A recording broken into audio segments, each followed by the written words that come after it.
capítulo 1. Vamos ver alguns versos do capítulo 1.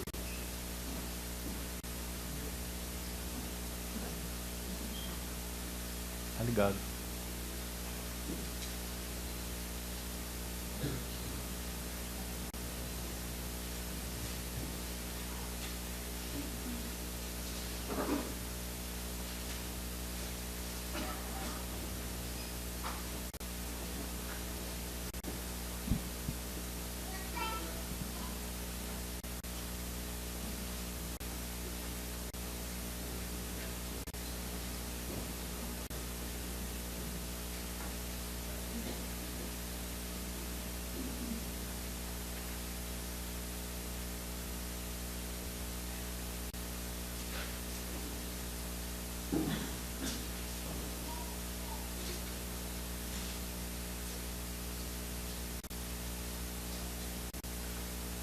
Capítulo 1, então, do livro de Jó. Vamos ver os 3 primeiros versos com bastante cuidado e atenção. Havia um homem na terra de Uz, cujo nome era Jó. Homem íntegro e reto, temente a Deus e que se desviava do mal. Nasceram-lhe 7 filhos e 3 filhas.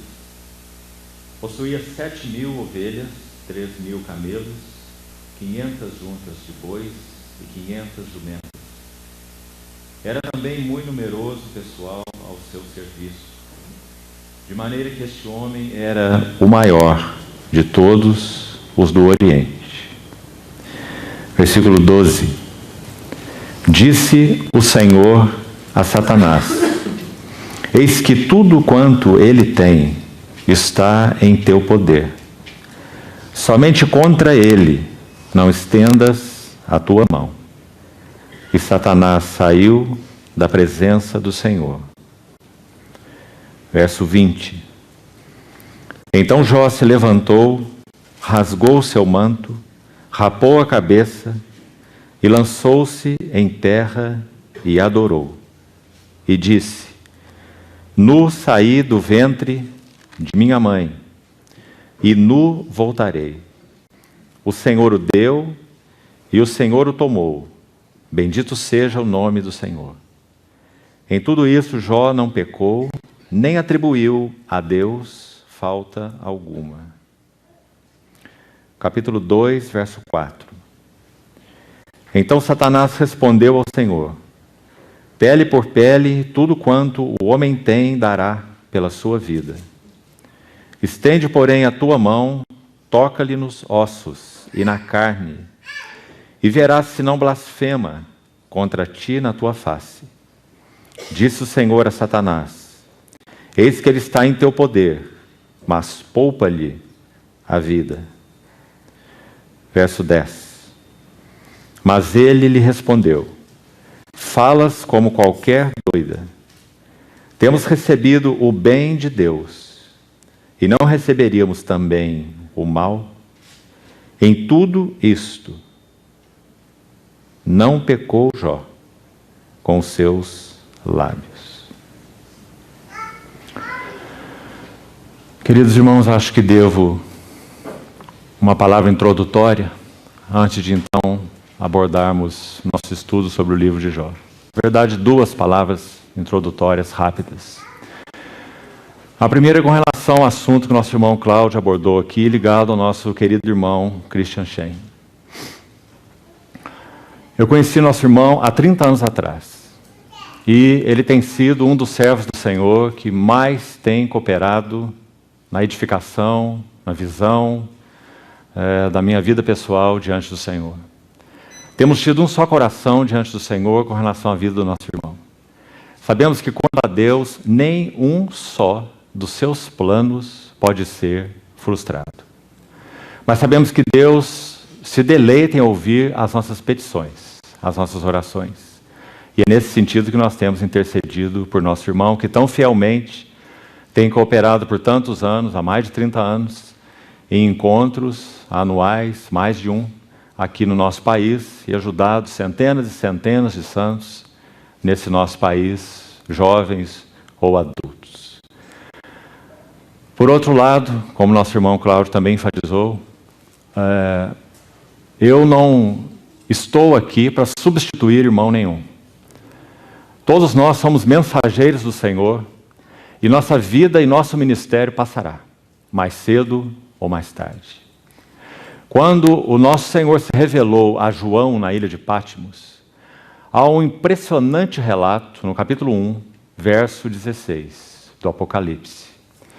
Nosso Senhor, nos versos anteriores ainda a este, iniciando ali no verso 9 em diante de Apocalipse 1, o nosso Senhor se apresenta revelado atrás de João. Isso é uma coisa única.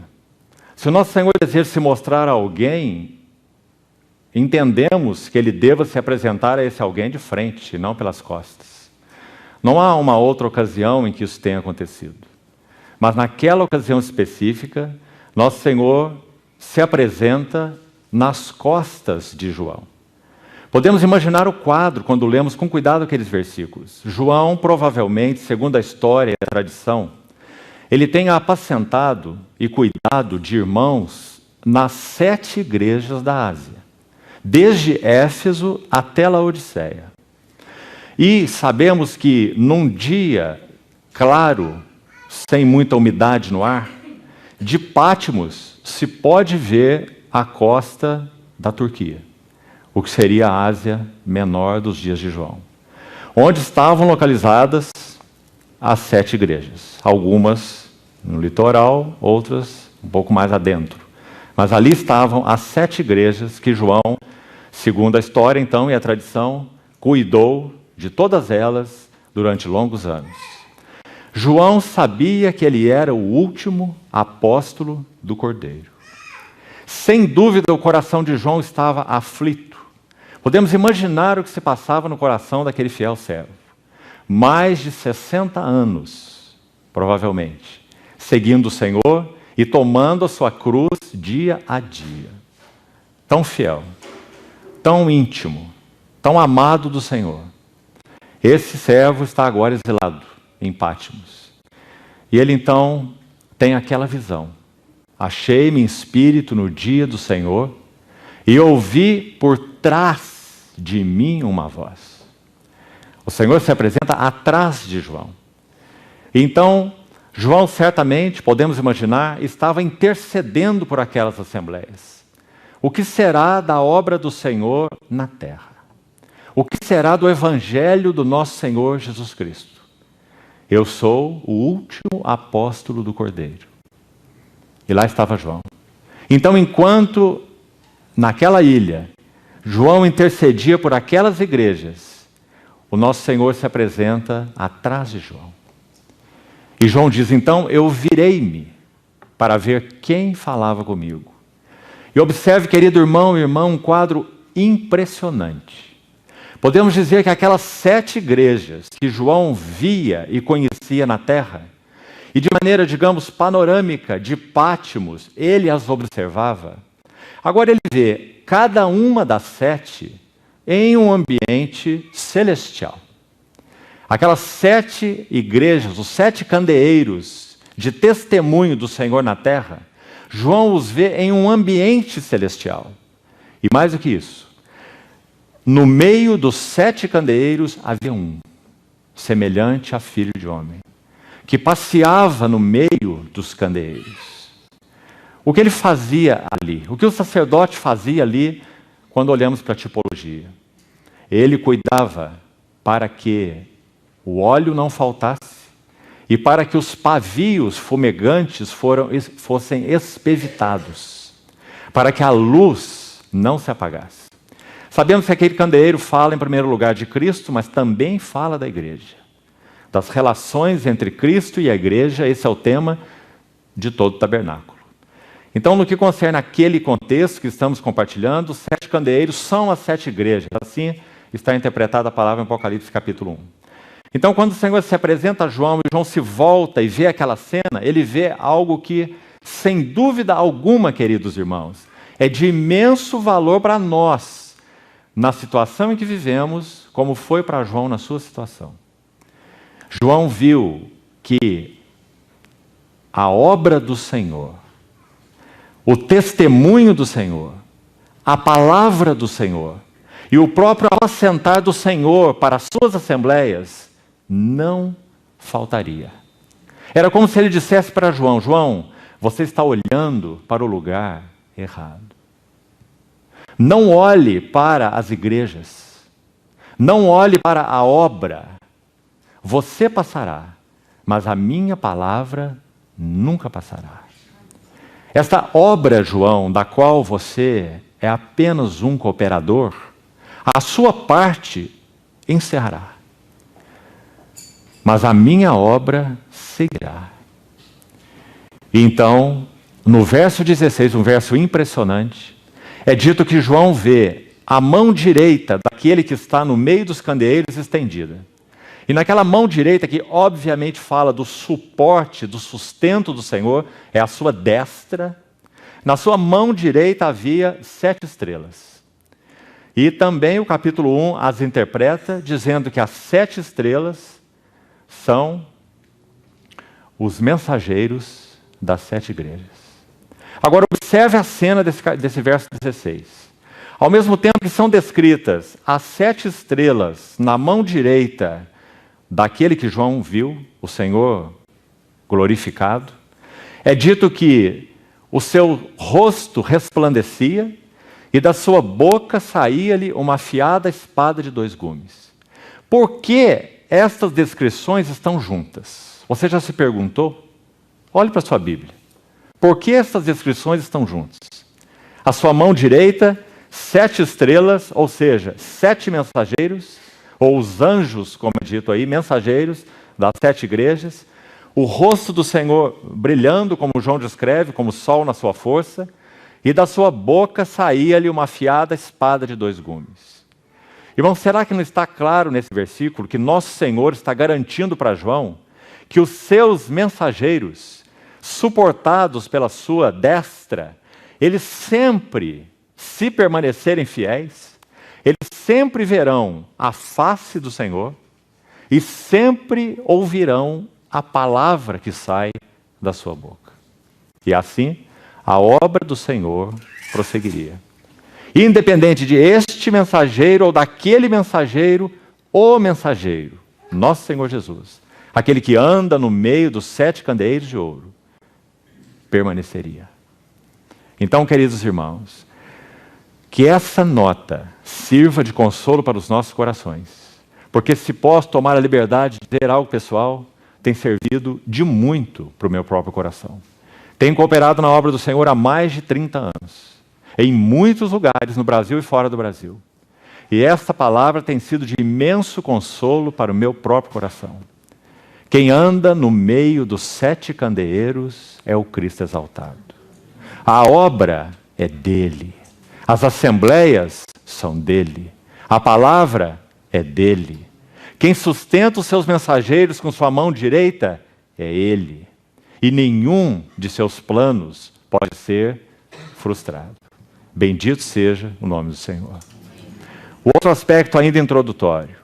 A primeira vez que o Senhor colocou o encargo do livro de Jó em meu coração, já se vão quase 20 anos. E nós já fizemos essa abordagem desse livro em diversos contextos, maiores ou menores, no que concerne a sermos mais exaustivos. Desde 4, 5 mensagens, até 9 mensagens, até 17 mensagens. É um livro de muito conteúdo e de muito significado para os nossos dias. Então, quando nossos irmãos tiveram entendimento do Senhor, em particular os que cooperam na obra chamada A Maturidade, fizeram contato comigo. Então, sim, o Senhor confirmou em meu coração a carga de repartir em mais esse contexto o assunto desse livro de Jó. Que, como nosso querido irmão Cláudio abordou no início, é, sem dúvida, uma palavra atualíssima para os nossos corações. Nós temos vivido dias em que estamos nessa arena de Deus. Pouco sabemos a respeito do que se passa no céu, quando nós vemos a história dos santos na terra, assim como foi com Jó. Quando o Senhor o afligiu na terra, ele nada sabia da história no céu. A história no céu era uma história entre Deus e Satanás, mas Jó nada sabia disso. Jó apenas experimentou na sua história humana o que acontecia com ele em crise e processo. Em 4 golpes repentinos que se abateram sobre sua vida, como nós vamos ver com mais detalhes, se possível hoje ainda, e aquele processo gradual em que a espada do Senhor foi penetrando passo a passo, lentamente, no coração de Jó, e podemos dizer, rasgando ao meio e expondo as suas entranhas. Então o próprio Jó pôde saber o que estava no seu coração. Aquela oração de Davi: sonda-me, ó Deus, e conhece o meu coração. Prova-me e conhece os meus pensamentos. Vê se há em mim algum caminho mau, guia-me pelo caminho eterno. Salmo 139, os últimos versículos. Sem dúvida foram a realidade do que o Senhor estava fazendo na vida de Jó. Nós sabemos pelo convite para essa conferência que foi pedido aos irmãos que lessem pelo menos 10 vezes esse livro de Jó. Se assim o fizeram, muito bem. Porque, como nós falamos, para que nós tivéssemos uma abordagem calma sobre esse livro, nós teríamos que ter 17 mensagens. E nós iremos buscar fazê-la em 9 mensagens. Então nós iremos lê-lo, as partes mais focadas, mais centrais, buscando a ajuda do Senhor, para que o Senhor possa conduzir-nos nas notas que Ele deseja nos dar para esse tempo de conferência que teremos. As notas específicas, que só o Senhor pode nos ajudar e nos dar sensibilidade para percebermos o que Ele quer falar conosco nesse tempo para esses irmãos que então estão presentes aqui. Então essas 2 notas introdutórias eu gostaria que ficassem bem claras para todos nós. Queridos irmãos, esse primeiro capítulo e segundo capítulo de Jó, assim como os versos finais do capítulo 42, a partir do verso 7, 42, verso 7 até o final, o epílogo do livro de Jó, e os 2 capítulos iniciais, o prólogo do livro de Jó. Esses capítulos são chamados de narrativa de enquadramento. O que seria uma narrativa de enquadramento? Fácil quando pensamos em uma pintura. O artista faz aquela pintura maravilhosa, a obra-prima da sua vida, e ele então manda colocar as molduras. Porque as molduras devem, de alguma maneira, não chamar atenção para si mesmas, mas devem ser colocadas no quadro de tal forma que, o enquadrando, mostrem de alguma maneira e foquem de alguma maneira a beleza da obra, do quadro. Então, quando nós olhamos essas narrativas que são feitas em prosa, o livro de Jó é a maior poesia da Bíblia, depois entraremos em mais detalhes, mas esses 2 capítulos iniciais, registre isso, e os versos finais do capítulo 42, a partir do verso 7 até o verso 17, eles são em prosa, ou seja, em narrativa. 2 capítulos iniciais e os versos finais do livro de Jó. Narrativa de enquadramento, ou seja, eles colocam uma moldura para que então nós possamos apreciar a beleza do quadro, da pintura. Agora, a partir do capítulo 3, verso 1, até o capítulo 42, verso 6, nós temos uma enorme poesia. É a maior poesia da Bíblia. Irmãos, é tão interessante que um dramaturgo francês chamado Victor Hugo, muito conhecido, século XIX na França, não cristão, ele disse que o livro de Jó talvez fosse a maior obra da literatura mundial de todos os tempos. Muito interessante essa observação desse homem não cristão. A maneira literária como esse livro foi escrito é assombrosa, é maravilhosa. Nós vamos buscar hoje ver esses 2 capítulos, daqui a pouco entraremos em alguns detalhes, 6 cenas. 2 capítulos, narrativa ainda de enquadramento, a poesia não começou, aquele trabalho mais profundo de Deus ainda não iniciou, Jó ainda não está no processo do trabalhar de Deus, Jó está ainda na crise que Deus abateu sobre ele, com vistas ao seu propósito definido.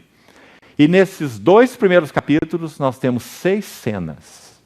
e vamos chamá-las de cenas alternadas no céu e na terra. Nós vamos, daqui a pouco, identificar onde elas ocorrem. As cenas vão se alternando. O livro abre com uma cena na terra. Imediatamente, ainda no capítulo 1, nós temos uma cena no céu. Daqui a pouco entraremos nos detalhes. Em seguida, ainda no capítulo 1, nós temos nova cena na terra. Iniciando o capítulo 2, nós temos nova cena no céu. Uma cena na terra, inicial, uma cena no céu. Terceira cena na terra. Quarta cena no céu. Quinta cena na terra. E uma última na terra novamente. Então são 6 cenas alternadas, podemos dizer. Sendo que as 2 últimas especificamente não se alternam, são 2 na terra. Então nós temos terra, céu e terra, terra. 6 cenas. E daqui a pouco explicaremos alguns detalhes sobre ela. E essas cenas, elas compõem essa narrativa, então, de enquadramento. Quando o Senhor vai precipitar sobre Jó a crise. Para que, então, o processo do trabalhar de Deus, o processo gradual, o processo lento, no qual Jó falhou, aconteça. Quando a crise foi precipitada sobre Jó, Jó não falhou. Jó não atribuiu a Deus falta alguma. Ele não blasfemou contra Deus em sua face. Importante que isso fique muito claro.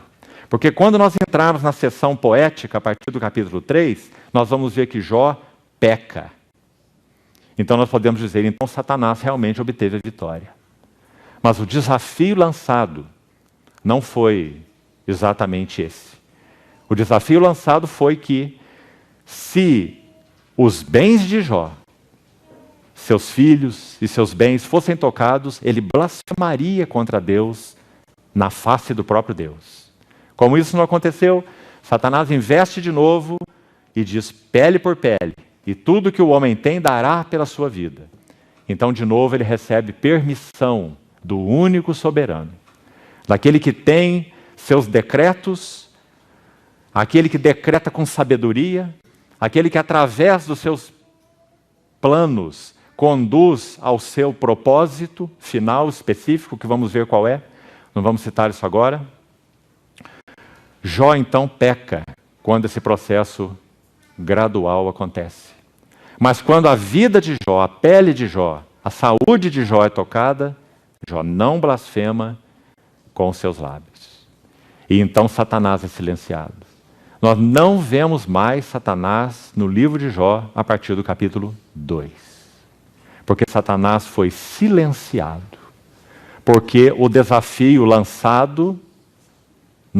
lançado, Jó foi vitorioso pela graça de Deus. Ele não blasfemou contra Deus em sua face.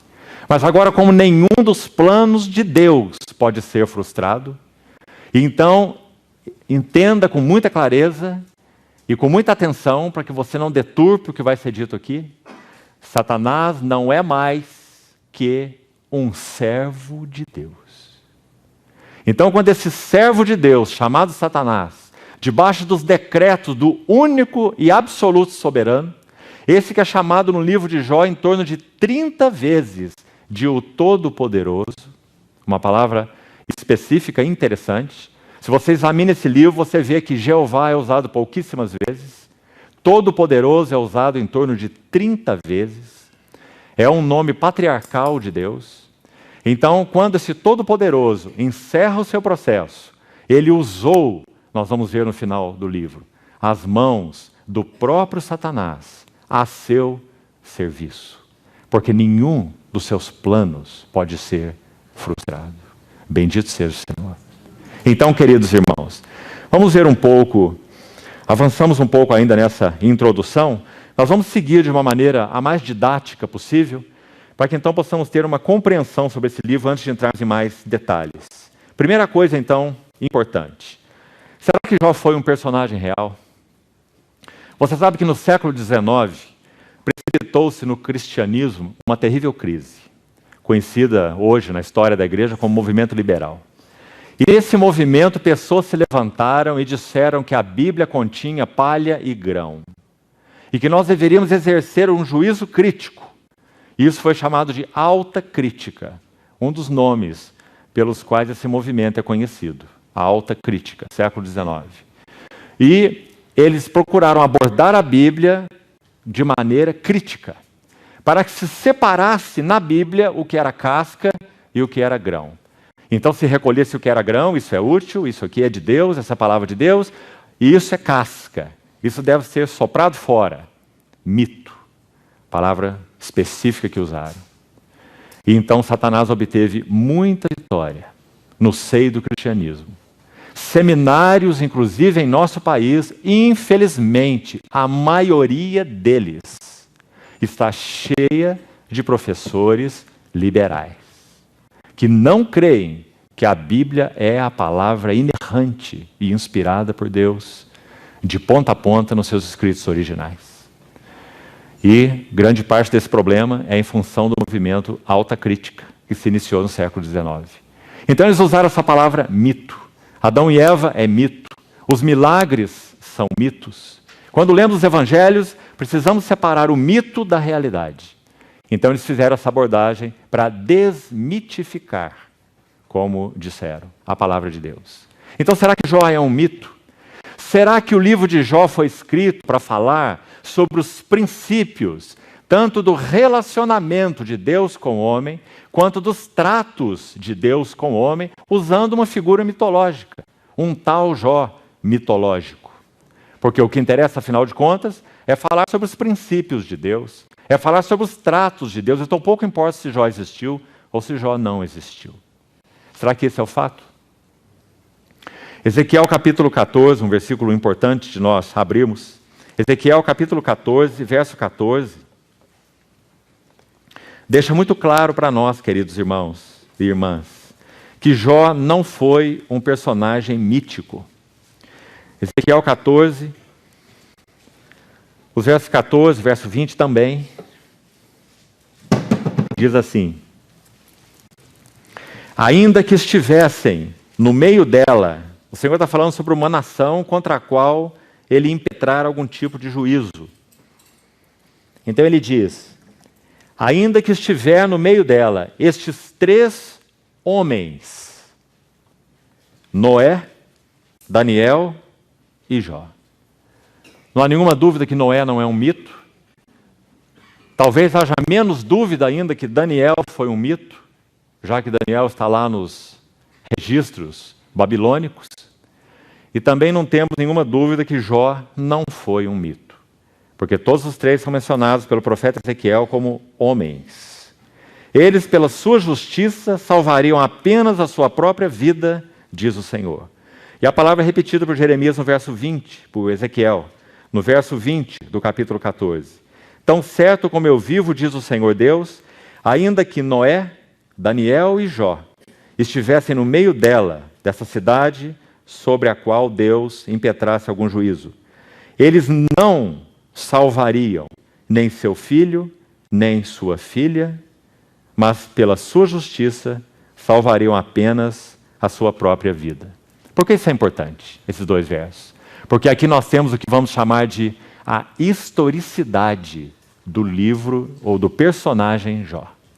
A historicidade do personagem. Ele não é um mito. Jó é um personagem real, de carne e osso. E não inventado pela imaginação humana para falar sobre os tratos de Deus com o homem. Segunda coisa importante ainda sobre esse livro. Se nós temos aqui estabelecida a historicidade do personagem, será que há algum versículo na Bíblia para estabelecer agora a inspiração do livro de Jó? Porque poderíamos dizer que, apesar do personagem ter sido real, colocarmos alguma dúvida na inspiração do livro de Jó. Será que ele foi um livro inspirado pelo Espírito Santo? Será que ele deveria estar no cânon das Escrituras? Quando o cânon de 66 livros foi formado, será que Jó deveria estar ali? Jó é um livro inspirado? Qual versículo nós temos na palavra de Deus para atestar a inspiração do livro de Jó? Em particular, um versículo apenas. Basta este versículo. E nós vamos ver por quê. Abramos em 1 Coríntios, capítulo 3. Impressionante que esse verso esteja aqui no Novo Testamento. Porque aqui nós vamos ver Paulo,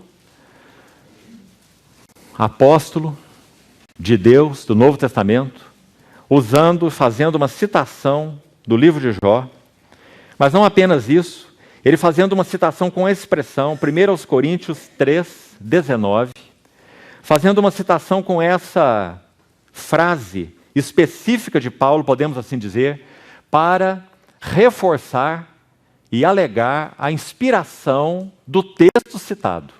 E é a frase, está escrito. Então veja, 1 Coríntios 3, 19. Porque a sabedoria deste mundo é loucura diante de Deus, porquanto está escrito. Nós vamos ver, vou citar alguns exemplos rápidos aqui em Coríntios mesmo, poderíamos citar em outras epístolas, para mostrar para os irmãos como Paulo usa essa expressão, está escrito, para asseverar a inspiração do texto citado, que não é uma palavra de homem, mas com essa frase está escrito, Paulo atesta a inspiração divina. Então está escrito o quê? 1 Coríntios 3,19. Ele apanha os sábios na sua astúcia. Versículo 19. Onde esse versículo ocorre no livro de Jó? Jó, capítulo 5, versículo 13. Paulo extraiu esse versículo do livro de Jó e o intitulou com essa expressão apostólica particular dele, está escrito. Os irmãos querem ver onde mais ela ocorre rapidamente, apenas para nossa confirmação. Olhe, por exemplo, aí mesmo, nessa página aberta, capítulo 2, verso 9. Coríntios, capítulo 2, 1 Coríntios 2, 9. Mas como está escrito, novamente, veja a expressão está escrito. E aqui está citado Isaías 64, 4. Deus que trabalha para aquele que nele espera. Nem olhos viram, nem ouvidos ouviram, nem jamais penetrou em coração humano. Paulo faz como uma paráfrase de Isaías 64, 4. Mas ele intitula também, ele coloca essa epígrafe, está escrito. Veja aí. Olha o capítulo... Só mais alguns exemplos. Olha o capítulo 9 de Coríntios mesmo. 1 Coríntios 9. 9, 9. Porque na lei de Moisés, não temos nenhuma dúvida da inspiração da lei de Moisés. Quantas vezes o Senhor citou a lei de Moisés, o Pentateuco, os 5 livros? Na lei de Moisés está escrito. Mais uma vez, a mesma epígrafe, como Paulo a usa. Olha o capítulo 10 mesmo aí, verso 7. Não vos façais, pois, idólatras, como alguns deles, porquanto está escrito. E ainda há outra expressão, capítulo 14. Capítulo 14 mesmo, de 1 Coríntios. Veja o verso 21. Na lei está escrito. Então, essa é a epígrafe que Paulo usa quando ele quer atestar a inspiração do Espírito Santo sobre a Escritura. Então, queridos irmãos, temos 2 textos aí muito preciosos. Primeiro, Ezequiel 14, como vimos, Ezequiel 14, 14 e 20, a historicidade do personagem. Jó está ao lado de Daniel e de Noé. E no texto de 1 Coríntios 3,19, nós temos a inspiração do livro de Jó. Então não apenas Jó foi um personagem real, como o livro de Jó é escritura inspirada por Deus. Graças ao Senhor. Porque então poderemos ver os tratos de Deus com o homem. E mais que isso, podemos dizer que no escopo maior, nós vamos ver o propósito eterno de Deus ao tratar com o homem. Sabe, irmãos, o que diz a história, a tradição? Escute esse dado. Que Jó provavelmente viveu nos dias de Abraão, mas eles não se conheceram. Jó e Abraão não têm nada a ver um com o outro. Mas foram, segundo uma tradição muito bem firmada, nós vamos citar algumas evidências aqui que nos interessam muito. Jó muito provavelmente viveu nos dias de Abraão. Agora, Jó não teve nenhuma relação com o povo de Israel. E Abraão foi o pai da nação de Israel. Então, quando nós olhamos o trato de Deus com Jó, o que nós vemos imediatamente? Que Deus está tratando um homem, se revelando a um homem e tratando um homem que nada tem a ver com a nação de Israel. Será que isso significa alguma coisa para nós? Significa muito para nós. Significa que o propósito eterno de Deus está ligado ao homem e não à nação de Israel, ou a um homem específico. Então aí entra o livro de Jó, podemos dizer, ao lado de Abraão, como seu contemporâneo, mostrando então a beleza do trato de Deus com o homem, que estava fora, podemos assim dizer, desse pacto de Deus com Abraão. Porque é o homem, esse foco no que concerne ao eterno propósito de Deus, de formar nesse homem o caráter do seu filho. Então, sim, isso é de muita importância. Mas escute uma outra coisa interessante. É dito, e é quase que um senso comum entre muitos eruditos, que foi Moisés quem traduziu o livro de Jó. Se Jó é um livro escrito há 2000 anos antes de Cristo, que foi mais ou menos o tempo de Abraão, acho que você sabe, Abraão viveu mais ou menos 2000 anos antes de Cristo. Então, se Jó é contemporâneo de Abraão, há um consenso em grande parte dos eruditos que foi Moisés quem traduziu o livro de Jó e incluiu o livro de Jó no cânon. Ou colocou o livro de Jó entre os sagrados ou os inspirados. Agora, irmãos, há uma tradução, uma versão da Septuaginta, para os irmãos que não sabem, a chamada versão dos 70, ou a Septuaginta, é uma tradução para o grego das escrituras hebraicas, na maior parte, e aramaicas, alguns textos do Velho Testamento aramaicos, a maioria hebraica. Então, 70 eruditos fizeram tradução do texto hebraico para o grego, e ela é chamada a versão dos 70, ou a Septuaginta. Há mais de uma versão. Uma das versões da Septuaginta diz que Jó viveu 240 anos. E essa versão da Septuaginta atesta que Jó também foi contemporâneo de Abraão. Agora, quais seriam as evidências mais específicas que nós teríamos sobre isso? Vamos citar 4, para você então anotar e pensar sobre elas. Primeira evidência da antiguidade do livro na época de Abraão. O nome patriarcal de Deus, ou Todo-Poderoso, é usado em Jó em torno de 30 vezes. Isso é muito significativo. Você se lembra de Gênesis 17? O Senhor faz 11 visitas a Abraão. Uma história maravilhosa, que começa em Ur, nas trevas, e termina em Moriá. Deus visita Abraão 11 vezes. Numa das vezes registradas, está no capítulo 17 de Gênesis. E ele inicia assim: ao atingir Abraão a idade de 99 anos, apareceu-lhe o Senhor e lhe disse: eu sou o Deus Todo-Poderoso. Todo-Poderoso. Anda na minha presença e ser perfeito. Essa expressão, o Todo-Poderoso, é uma designação patriarcal de Deus. Então, quando o livro de Jó usa em torno de 30 vezes, é a nomenclatura, é o título, assim digamos, a respeito de Deus mais usado no livro, muito mais do que qualquer outro, sem comparação. Então, essa nomenclatura, Todo-Poderoso, é uma nomenclatura patriarcal de Deus. Assim como vemos em Gênesis 17, que já citamos. Primeira evidência. Segunda evidência. É sugestivo que no livro de Jó não exista nenhuma referência ao Êxodo. Irmãos, boa parte dos profetas, lembre-se que são 17 livros proféticos, de Isaías a Malaquias. 5 dos chamados maiores, incluindo Lamentações, e 12 dos chamados menores. Nos 17 livros, uma boa parte faz referência ao Êxodo. Porque o Êxodo é o início da história de Israel como nação com o seu Senhor, o seu libertador, o seu Jeová. O Êxodo é o marco da história de Deus com o seu povo. Por isso ele é tão citado. É claro que Gênesis não cita o Êxodo, porque o Êxodo aconteceu depois de Gênesis. Não é? Mas então nós temos o Êxodo no Êxodo, nós temos o Êxodo em Levítico, nós temos o Êxodo em Números, nós temos o Êxodo em Deuteronômio, nós temos o Êxodo nos livros históricos, nós temos o Êxodo nos livros proféticos, em boa parte, mas não temos o Êxodo no livro de Jó.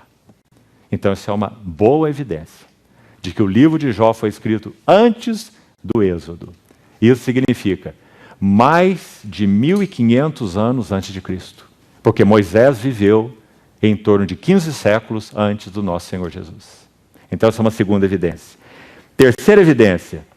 No primeiro capítulo de Jó, é dito que Jó se comportava como um sacerdote para a sua família.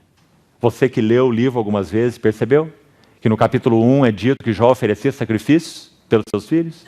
Ele não poderia fazer isso na ordem levítica. Apenas os levitas ofereceriam os sacrifícios. Então Jó oferecia sacrifício por sua própria família. Isso sugere que Jó viveu antes da ordem levítica. Mais uma evidência. E a terceira evidência, interessante, a duração da vida de Jó. E aqui há um detalhe, se você ler alguns estudiosos sobre o livro, há bons comentários sobre Jó, você vai ver que uma boa parte sugere que Jó viveu 240 anos. Talvez baseado no que diz a Septuaginta. 100 anos, a crise se precipitou sobre a vida dele, a crise que nós vemos no capítulo 1 e 2, e mais 140 anos, este dado nós temos certeza, porque está no capítulo 42. Que depois que Jó foi restaurado pelo Senhor, o Senhor virou o cativeiro de Jó, e então ele viveu mais 140 anos. Agora, irmão, me permitam te dar uma impressão pessoal. No capítulo 42 é dito que Jó recebeu o dobro de tudo que tinha. Então nós temos lá exatamente o dobro de tudo que possuía. Ele só não recebeu 2 mulheres. E acho que isso foi muito bom para ele, porque a primeira já foi uma certa dificuldade para ele. Então, quando nós vemos o final da narrativa, no capítulo 42, nós vamos ver que Jó passou a ter 14.000 ovelhas, ele tinha só 7, não é? Ele passou a ter 6.000 camelos, ele tinha só 3. Ele passou a ter 1.000 juntas de bois, ele tinha só 500, não é assim? E o Senhor dobrou tudo que Jó tinha. E quando nós vemos no capítulo 42 que a partir do tempo em que Deus virou o cativeiro de Jó, ele viveu 140 anos, eu penso que seria muito prudente nós acharmos e entendermos e subentendermos que Jó viveu 70 anos até que a crise tenha se abatido sobre sua vida. E então mais 140 anos, 210 anos. De qualquer maneira, essa longevidade é uma longevidade típica da época patriarcal, mais uma vez. Então nós teríamos a quarta evidência, que Jó viveu no período patriarcal, contemporâneo de Abraão, como diz uma boa parte dos eruditos e estudiosos.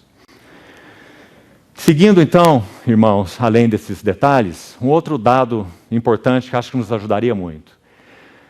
Se nós dividirmos o Velho Testamento como ele é comumente dividido, nós temos, preste atenção aqui, os 5 primeiros livros, o Pentateuco, os 5 livros de Moisés. Depois nós teríamos 12 livros históricos. E aí vamos de Josué até Ester. São 12 livros históricos. Então, lei, ou Pentateuco. Depois nós temos os livros históricos, até Ester. Depois nós temos os poéticos, e os poéticos são mais 5 livros. Jó, Salmos, Provérbios, Eclesiastes e Cantares. Depois nós temos 17 livros. 5 dos profetas maiores, incluindo as Lamentações de Jeremias, como falamos, e 12 dos que são chamados profetas menores. Então guarde aí. 5 livros, Pentateuco, 12 livros históricos, 5 livros poéticos e 17 livros proféticos. Agora preste atenção nessa divisão. Os primeiros livros de cada seção são os fundamentais. Podemos dizer que são as chaves para se abrir todos os outros. Será que há alguma dúvida que para compreendermos bem o Pentateuco, nós temos que estudar muito bem Gênesis? Há alguma dúvida entre nós? Gênesis é o livro básico para se entender o Pentateuco. Aliás, é básico para toda a Bíblia, não é? Gênesis é o livro básico para o Pentateuco. Será que temos alguma dúvida que Josué é o livro básico para os livros históricos? Nosso querido irmão Shen gastou um tempo estudando o livro de Josué. Não foi assim? Porque Josué é o livro básico para os 12 livros históricos, porque ele é o primeiro livro. Quando nós vamos aos livros poéticos, qual é o primeiro livro? Jó. Se nós queremos saber, Jó é o primeiro livro dos poéticos. Então escute com atenção. Se nós queremos saber como Deus escreve os seus poemas, nós precisamos conhecer o livro de Jó. Porque o livro de Jó é a chave para o poema de Deus. Se nós queremos conhecer bem os livros proféticos, qual é o primeiro deles? Isaías. Se não conhecemos bem o livro de Isaías, não conheceremos os outros livros proféticos. Isaías tem as chaves da profecia para todos os 17 livros. Inclusive, há livros dos chamados profetas menores que estão diretamente relacionados a Isaías.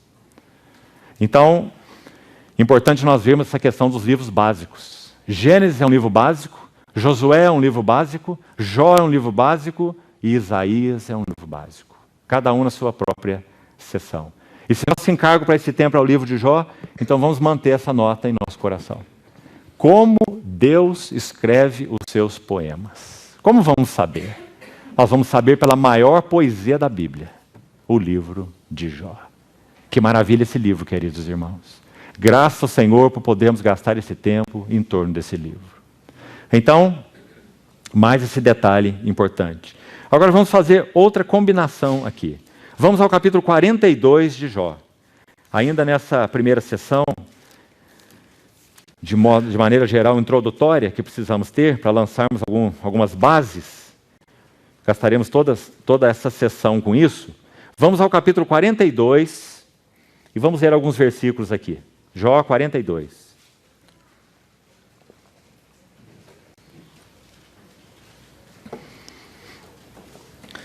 Até o verso 6, no capítulo 42, nós estamos concluindo a sessão, então, poética. E o verso 7 inicia o epílogo, que já não é poema mais, já é em prosa, ou em narrativa, como nós já explicamos. Então diz assim, o capítulo 42. Então respondeu Jó ao Senhor, bem sei que tudo podes, e nenhum dos teus planos pode ser frustrado. Quem é aquele, como disseste, que sem conhecimento encobre o conselho? Na verdade, falei do que não entendia. Coisas maravilhosas ou altas, sublimes demais para mim. Coisas que eu não conhecia. Escuta-me, pois, havias dito, e eu falarei. Eu te perguntarei e tu me ensinarás. Então preste atenção nesses dois versos finais. Encerram a sessão poética. Eu te conhecia só de ouvir. A ideia aqui é, eu havia ouvido algo de ti. Interessante essa expressão. Eu havia ouvido algo de ti. Mas agora os meus olhos te veem. Por isso eu me abomino e me arrependo no pó e na cinza. Esse verso 42, 5, é o verso chave do livro de Jó. Tudo que Deus faz na vida de Jó é com esse propósito final. Meus olhos te veem. Não é nosso encargo para essa sessão falarmos sobre ele. Se o Senhor permitir, na 9ª sessão, na última delas, chegaremos lá. Então esse é o verso chave do livro. E quando estudarmos o livro, vamos ver muito claramente por quê. Eu te conhecia só de ouvir, ou eu havia ouvido de ti, mas agora, e então essa linda expressão, meus olhos te veem. Há um verso no Novo Testamento que precisamos unir a esse que acabamos de ler, Tiago, capítulo 5.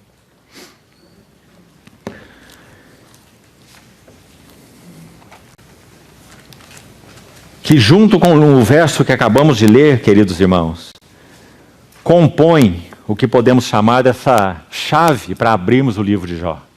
42:5, eu te conhecia só de ouvir falar, mas agora os meus olhos te veem. E Tiago capítulo 5, versículo 11, um importantíssimo versículo, no contexto de Jó, que diz assim: eis que temos por felizes aos que perseveraram firmes. Tendes ouvido da paciência, que contém a mesma ideia de perseverança, de constância, de resistência. Tendes ouvido da paciência de Jó. E vistes que fim. Então, guarde essa palavra fim aí. Porque a ideia dessa palavra, por trás dessa palavra, é de algo completo. É a ideia do telos em grego. Algo final, algo completo, algo perfeito. Que fim o Senhor lhe deu? Porque o Senhor é cheio de terna misericórdia e compassivo. Agora, irmãos, mais impressionante ainda nesse versículo são essas duas frases finais. Olhe de novo com atenção. Você leu o livro de Jó algumas vezes? Você leu com cuidado? Você viu o que aconteceu no livro de Jó? Agora, Tiago está dizendo que aquilo que o Senhor operou em Jó e o fim que o Senhor lhe deu é porque o Senhor é cheio de terna misericórdia. Mas será que nós chamaríamos o Senhor assim ao lermos o livro de Jó? Será que nós diríamos à primeira vista, quando lemos o livro de Jó, que o Senhor é cheio de terna misericórdia? Você se apresentaria alegremente para se pôr no lugar de Jó? O Senhor é cheio de terna misericórdia. Irmão, se a nossa resposta primeira é que não, nós não nos apresentaríamos, é uma boa resposta, porque Jó também não se apresentou. Essa questão, essa batalha foi travada no céu e Jó estava completamente inconsciente dela, do que acontecia no céu, como nós falamos. Jó não se apresentou, Jó foi apresentado. Foi Deus quem disse: observaste o meu servo Jó. Mas, queridos irmãos, como falávamos, nos propósitos de Deus que não podem ser frustrados, cada linha do que o Senhor traçou na jornada de Jó foi uma linha cheia de terna misericórdia. O Senhor não fez algo em Jó para produzir um efeito que é a sua terna misericórdia. Cada linha, cada ponto que o Senhor deu na vida de Jó significa sua terna misericórdia. Porque o Senhor é cheio de terna misericórdia. E não apenas isso, é dito que ele também é compassivo. E essa palavra é maravilhosa. Significa que quando Jó sofria, obviamente, entenda como deve ser entendido, que Deus sofria. Assim como quando um filho sofre, o seu pai sofre com ele. E sabe, irmãos, quando nós somos filhos e nosso pai nos disciplina, nós não achamos que realmente é assim. Nosso pai nos falava isso, você se lembra? Nós não acreditávamos. Nosso pai, se foi um bom pai, minimamente um bom pai, ele assentava no nosso lado, nos corrigia, muitas vezes nos disciplinava fisicamente e nos dizia assim: meu filho, eu sofro mais que você. Meu filho, isso dói mais em mim. Mas nós não podíamos acreditar em nosso pai, até que nós nos tornamos pais e tivemos nossos filhos. Porque o Senhor é cheio de terna misericórdia e compassivo. Sofre junto conosco. Então, queridos irmãos, essas chaves, penso eu, são muito importantes para compreendermos um pouco do contexto de Jó, da importância do livro, da beleza do livro, da inspiração do livro, do lugar do livro, da maneira como Deus escreve os seus poemas, como falamos. Agora, acho que ainda teríamos tempo hoje, se não seguimos amanhã, de falarmos um pouco sobre essas 6 cenas. Então vamos voltar ao capítulo 1 de Jó. Para abordarmos um pouco, pelo menos, do que aconteceu. Como falamos, não podemos ser exaustivos, nem é essa a nossa pretensão. O que aconteceu nessas 6 cenas, pelo menos de mais relevante, para entender esse processo de crise que Deus precipitou sobre a vida de Jó. Então vamos lá. Vamos fazer uma divisão primeiro, que nós apenas citamos no início, mas não localizamos. A primeira cena no livro de Jó, vai olhando para a sua Bíblia, por favor, ela começa no capítulo 1, versículo 1, e vai até o versículo 5. Então aqui nós temos a primeira cena na terra, capítulo 1, verso 1 a 5. É uma cena completa. Nós lemos o verso 1 ao 3 na nossa introdução, e o verso 4 diz que aqueles filhos de Jó, os seus 7 filhos e 3 filhas, eles iam à casa uns dos outros, faziam seus banquetes, mandavam convidar suas irmãs, como diz o verso 4. Decorrido o turno dos dias dos banquetes, estava lá Jó oferecendo sacrifício por eles, não é? Porque ele diz, quem sabe eles tenham blasfemado contra Deus em seu coração, no versículo 5. Então uma cena completa, uma cena na terra. Só para efeito de divisão, depois daqui a pouco voltamos nela, a segunda cena, versículo 6. Veja que essa cena é definitivamente no céu.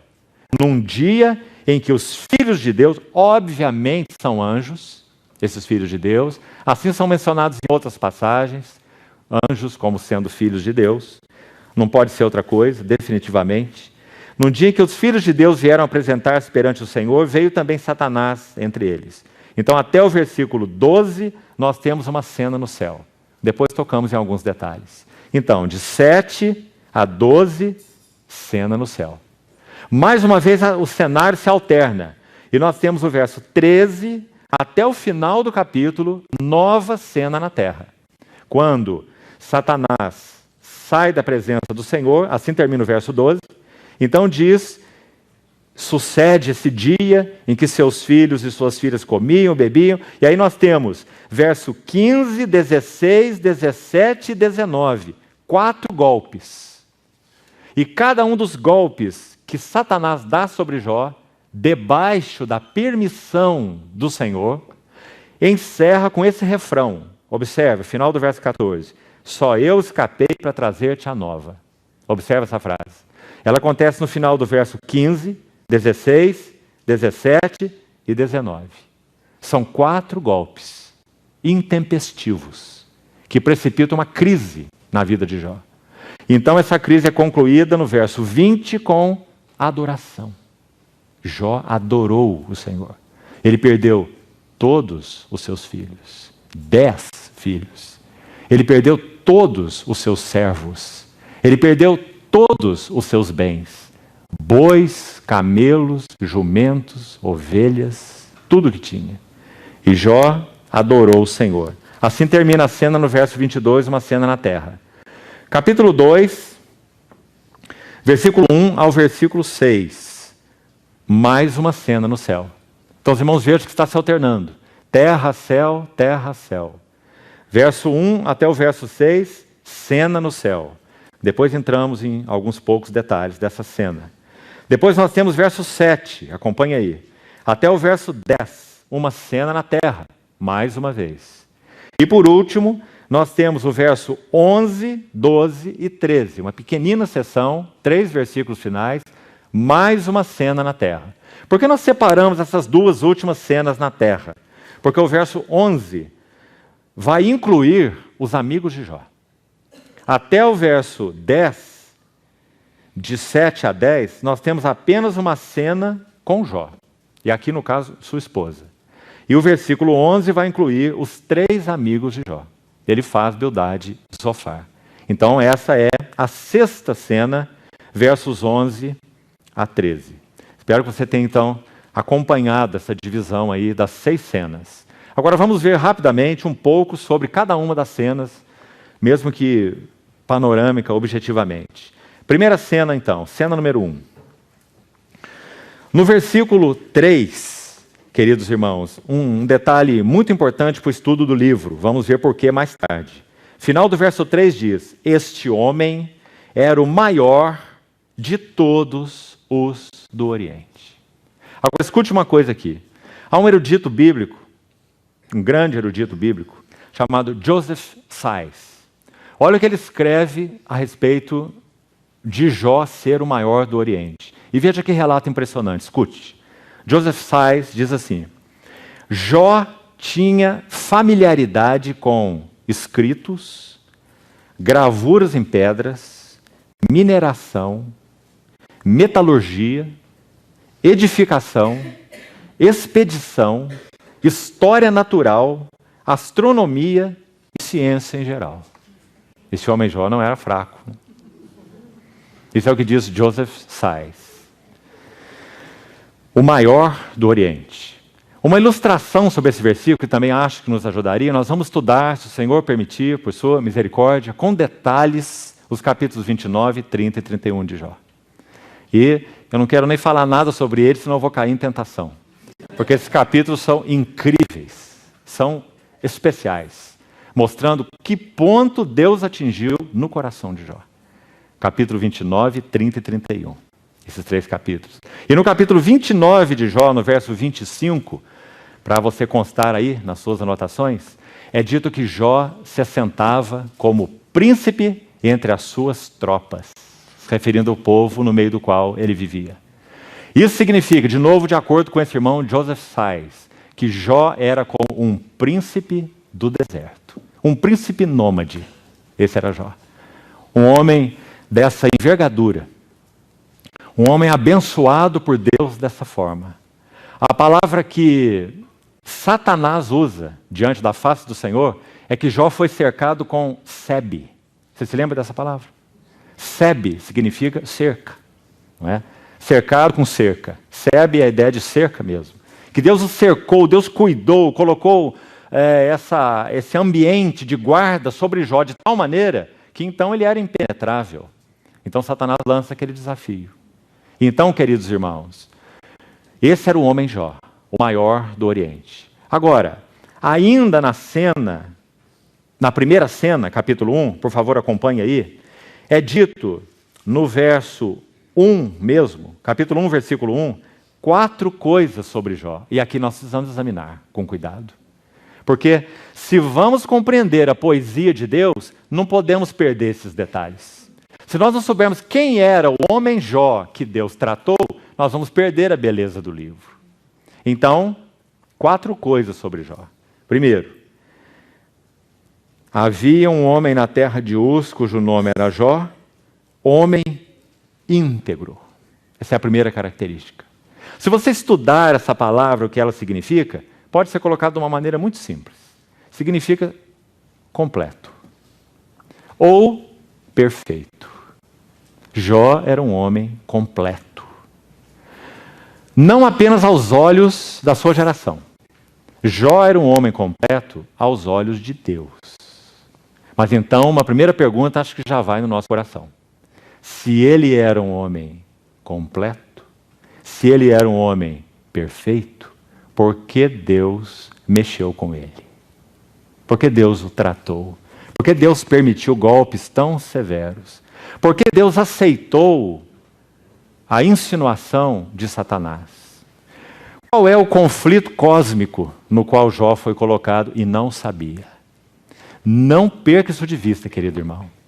O conflito cósmico que envolve o livro de Jó vamos colocar numa frase: será que o homem pode amar a Deus independente das suas bênçãos? Esse é o cerne do conflito. Será que qualquer homem sobre a terra pode amar a Deus independente de ser abençoado?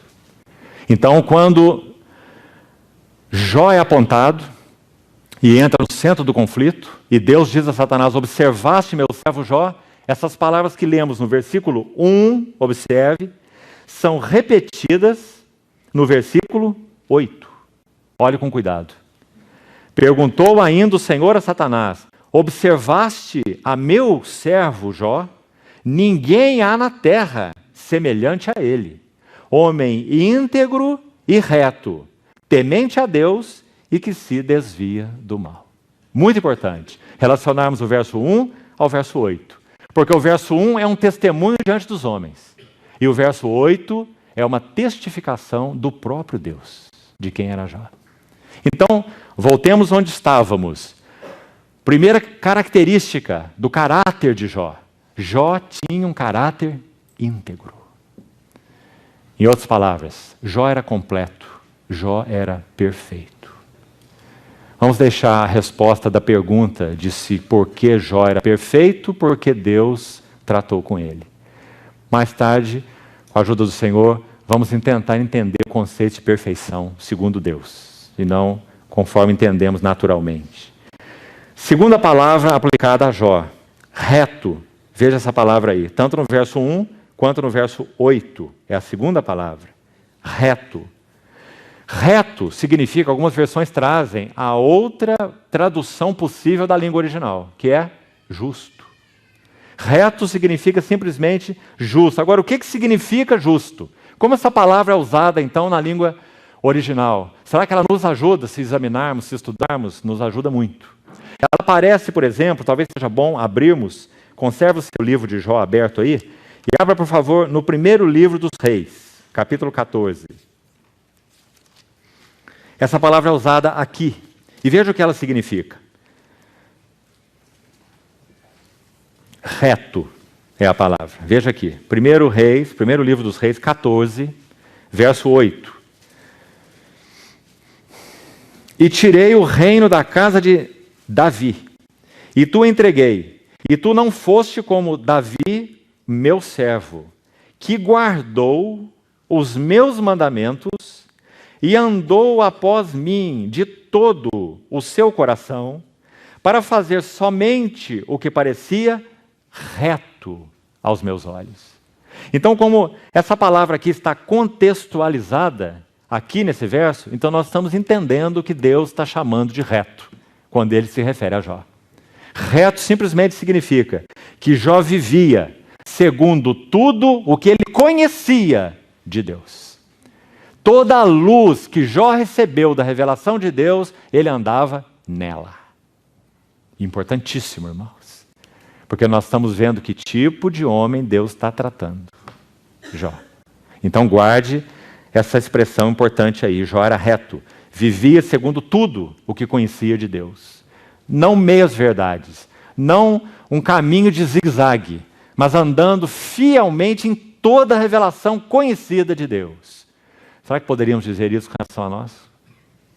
Você, querido irmão, anda em toda a luz que o Senhor já te tem dado. Jó andava. Terceira palavra. Temente a Deus. Lá, tanto no verso 1 quanto no verso 8. O que significa esse temente a Deus? Qual é a ideia? Jó era cheio de entendimento e sensibilidade para com a vontade de Deus. Isso é que significa temer a Deus. Não é algo teórico ou solto no espaço. Jó tinha entendimento e tinha sensibilidade para com a vontade de Deus. Por quê? Quem tem entendimento e sensibilidade para com a vontade de Deus? Somente aqueles que andam em comunhão com Deus. Então, quando diz que Jó era temente a Deus, está implícito. Jó vivia em íntima comunhão com Deus. Ele era sensível à vontade de Deus. Ele tinha entendimento sobre a vontade de Deus. Então, isso é o significado da expressão temente a Deus. A próxima, a última delas, número 4, Jó se desviava do mal. E a ideia é essa aí mesmo. Significa que Jó vivia uma vida santa, em santidade. Esse é o caráter do homem Jó. Agora, irmãos, como se não bastasse, nós precisamos ver algo mais aqui ainda, de maneira introdutória. Jó tinha marcas, escute bem, de que não era um infante espiritual. Não era imaturo em Deus. Porque quem sabe nossa tendência é pensar assim, Jó era só uma criancinha. E quando Deus tratou com ele, ele era uma criancinha perfeita. Mas uma criancinha perfeita ainda é criancinha. Então o Senhor queria conduzir essa criancinha à maturidade. É claro que a maturidade está envolvida aí, mas Jó não era uma criancinha. Talvez se fôssemos dar uma idade espiritual para Jó, nós podíamos usar a linguagem de João na sua epístola e dizer que João era um jovem espiritual. Por quê? João diz assim, jovens, eu vos escrevo porque sois fortes. Jó também era. A palavra de Deus permanece em vós, permanecia em Jó também. E tendes vencido o maligno. Jó também o venceu. Com toda a crise que foi precipitada sobre sua vida, Jó não blasfemou na face do Senhor. Nem quando sua prosperidade foi tocada, filhos e prosperidade, e nem quando a sua saúde foi tocada. Em nenhuma das duas situações. Então Jó venceu o maligno. Mas Jó era um jovem espiritual e Deus tinha algo a fazer na vida dele. Mas isso competia a mão de Deus em Jó através daquilo que foi produzido, entre aspas, pelo próprio Satanás, com a supervisão, governo e controle de Deus. Então o Senhor iria operar um processo na vida de Jó que se iniciou daquela maneira, porque ele tinha algo mais para fazer em Jó. Então, Vamos ver essas marcas de que Jó não era imaturo espiritualmente, que penso nos interessam muito. Vamos lá, alguns versículos do próprio livro. Veja o capítulo 29. Jó 29. Como nós dissemos, é um capítulo impressionante, que posteriormente, com a ajuda do Senhor, iremos ver mais detalhes. Verso 21 diz assim:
desse verso que diz: nos dias do meu outono.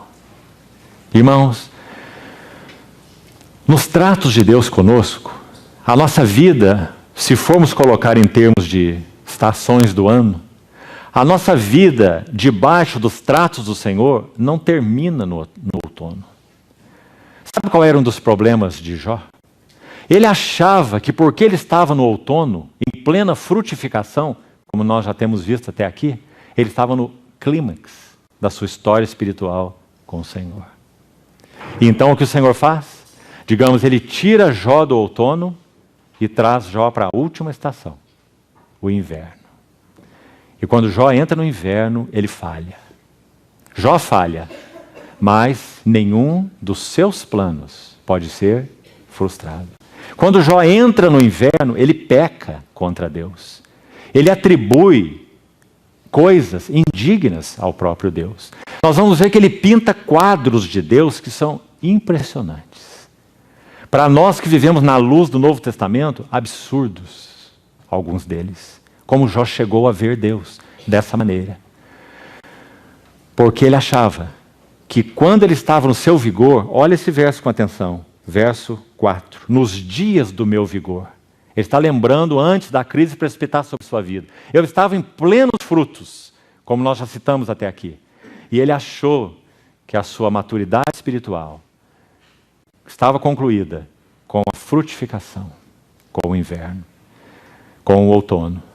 Interessante, queridos irmãos. Se nós olhamos a vida de Paulo, você sabe que você pode estudar a vida de Paulo baseada nas 4 estações: primavera, verão, outono e inverno. Lembra-se? Na primavera da história de Paulo com o Senhor, ele escreveu as epístolas aos Tessalonicenses, como um jovem, digamos, espiritual. Um pouco mais à frente, ele escreve as epístolas do verão: Romanos, Gálatas e 1 e 2 Coríntios. Fortes, quentes, epístolas de tratamento. Mas no outono da sua vida frutífera com o Senhor, ele escreve as maravilhosas epístolas de Efésios, Filipenses, Colossenses e Filemão. Paulo estava no outono.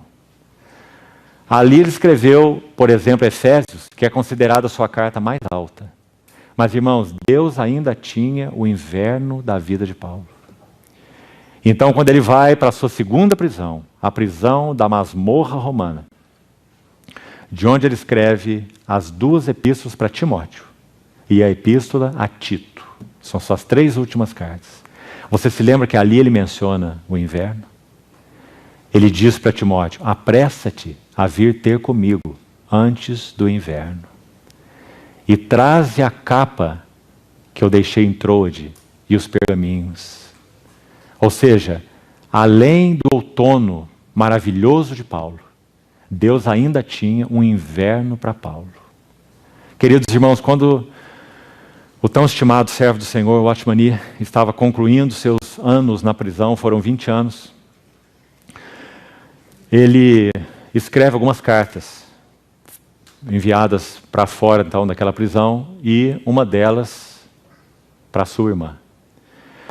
E nessa carta para sua irmã, ele não podia usar, como em nenhuma outra, a expressão Deus, a expressão fé, ou qualquer expressão que tivesse relação com Deus ou com o Evangelho. Então sua irmã havia enviado a ele alguns donativos na prisão. E ele escreveu um bilhete de agradecimento. E nesse bilhete, em linhas gerais, ele diz a ela que não se preocupasse com ele, que ele estava suprido em todas as coisas. Então ele usa uma última frase nesse bilhete, tão maravilhosa, já que ele não podia usar nenhuma palavra, nem Deus, nem fé, nem Cristo, nem nada. Então o que ele diria para sua irmã? E ele escreveu assim: conservo a minha alegria. No inverno da sua vida, aquele fiel servo do Senhor trocou a palavra fé ou a palavra Deus por alegria. Ao invés de dizer conservo minha fé, após quase 20 anos de prisão, ele tinha 1,79 m de altura e estava pesando 49 quilos. E ele escreveu à sua irmã: conservo minha alegria. E nós sabemos que ainda no final de sua vida, como que orando ao Senhor, ele disse: Senhor, eu passaria tudo o que passei de novo, não por causa da tua obra, não por causa da tua igreja, não por causa dos teus filhos, mas por ti mesmo. Louvado seja o Senhor.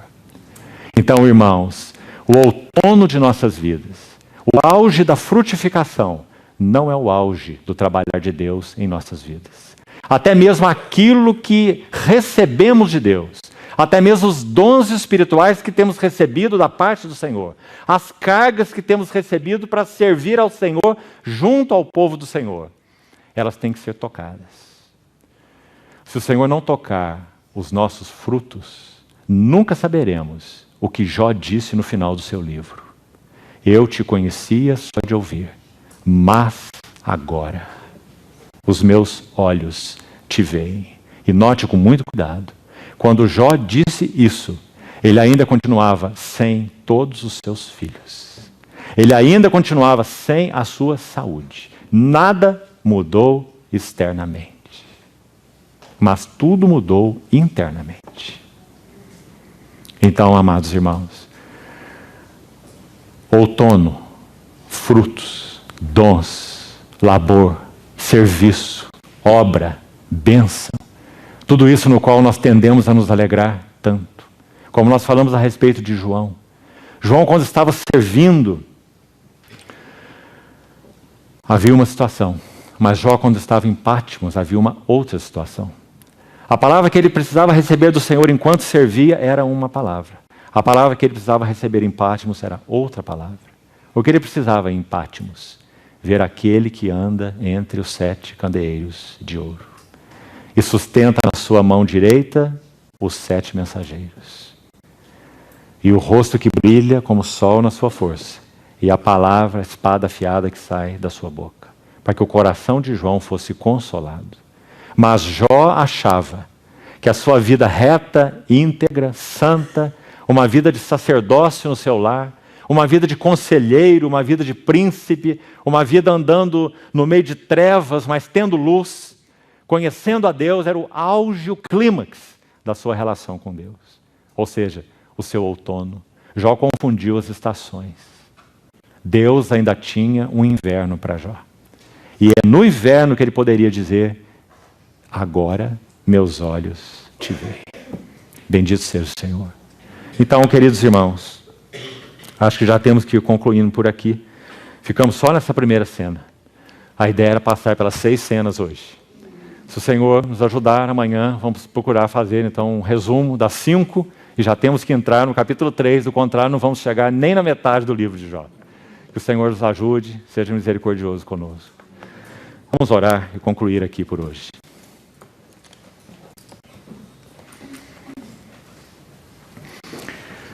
Senhor, nós nos oferecemos a Ti de maneira renovada nessa noite e pedimos ao Senhor por Tua misericórdia, que o Senhor venha ao nosso encontro nesses dias de comunhão, na Tua palavra, uns com os outros, assentados aos Teus pés juntos, que o Senhor, por Tua graça e somente por ela, o Senhor nos abra uma visão maior de Ti mesmo, também nos abra uma visão maior do nosso próprio coração e nos ensine, Senhor, a conhecer os Teus caminhos. Introduz-nos em uma realidade de intimidade e de conhecimento de Ti, que ainda não possuímos. Livra-nos de nossas ilusões, em particular essas auto-ilusões. Guarda-nos, Senhor, que a Tua luz raie sobre os nossos corações e nós entendamos os caminhos pelos quais o Senhor nos tem guiado. Qual é o Teu escopo? Qual é o Teu fim? Qual é o Teu propósito eterno?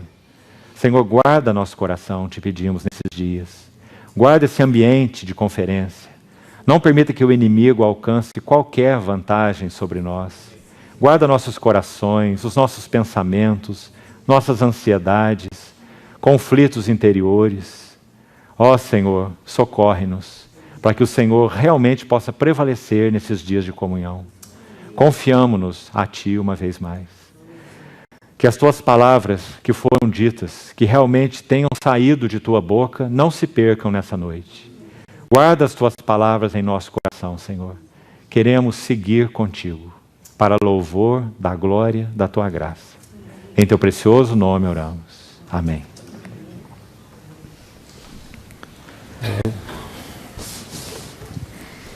Bom, hello.